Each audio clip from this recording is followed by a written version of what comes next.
সালাম আলাইকুম। জমিতে বিনিয়োগ করেন, অসংখ্য প্রজেক্ট আমাদের কাছে রয়েছে যেগুলো আপনি রেজিস্ট্রেড বায়না অথবা টোকেন বায়না অথবা ডাইরেক্ট রেজিস্ট্রি নিয়ে রাখলে 1 থেকে 6 মাস, 1 বছর, 3 মাস 2 গুণ, 3 গুণ, 5 গুণ ইনকাম হবে, হালাল রোজগার হবে। অনেকে ফিক্সড ডিপোজিট করেন মাসে মাসে ইনকাম খাওয়ার জন্য বিভিন্ন সেক্টরের মধ্যে, কিন্তু আমরা আপনাদেরকে একদম হালাল রোজগার খাওয়াবো এবং বেশি প্রফিট হবে।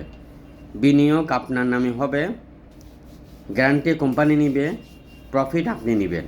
এটা কেমন হবে জানাবেন কমেন্ট বক্সে। যারা ব্যবসা করতে চান, যাদের কাছে অলস মানুষ আছে, অল্প 5 কোটি টাকার বিল্ডিংয়ের মধ্যে 50 লাখ টাকা রেজিস্ট্রেড বায়না, 10 কোটি টাকা বিল্ডিংয়ের মধ্যে 2 কোটি টাকা রেজিস্ট্রেড বায়না, 1 কোটি টাকা বিল্ডিংয়ের মধ্যে 20 লাখ টাকা রেজিস্ট্রেড বায়না অথবা 30 লাখ টাকা রেজিস্ট্রেড বায়না, আপনি যাহা বিনিয়োগ করবেন তা 2-3 গুণ 1 বছরে ইনকাম করতে পারবেন। ভিডিওটা সবার মধ্যে শেয়ার করে দিবেন আর আমাদের ফেসবুক পেজে উপরের দিকে ফলো দিয়ে রাখবেন। জমি, বিল্ডিং, মেল ফ্যাক্টরি, ছোট জমি, বড় জমি, অ্যাপার্টমেন্ট, দোকান, শোরুম কিনতেও পারবেন, বিক্রিও করতে পারবেন। চট্টগ্রামে REC প্রপার্টির 11টিরও অধিক অফিস রয়েছে। আসেন একসাথে ব্যবসা করি। মিডিয়া ভাইরা যেখানে আছেন একসাথে যোগাযোগ করেন, একসাথে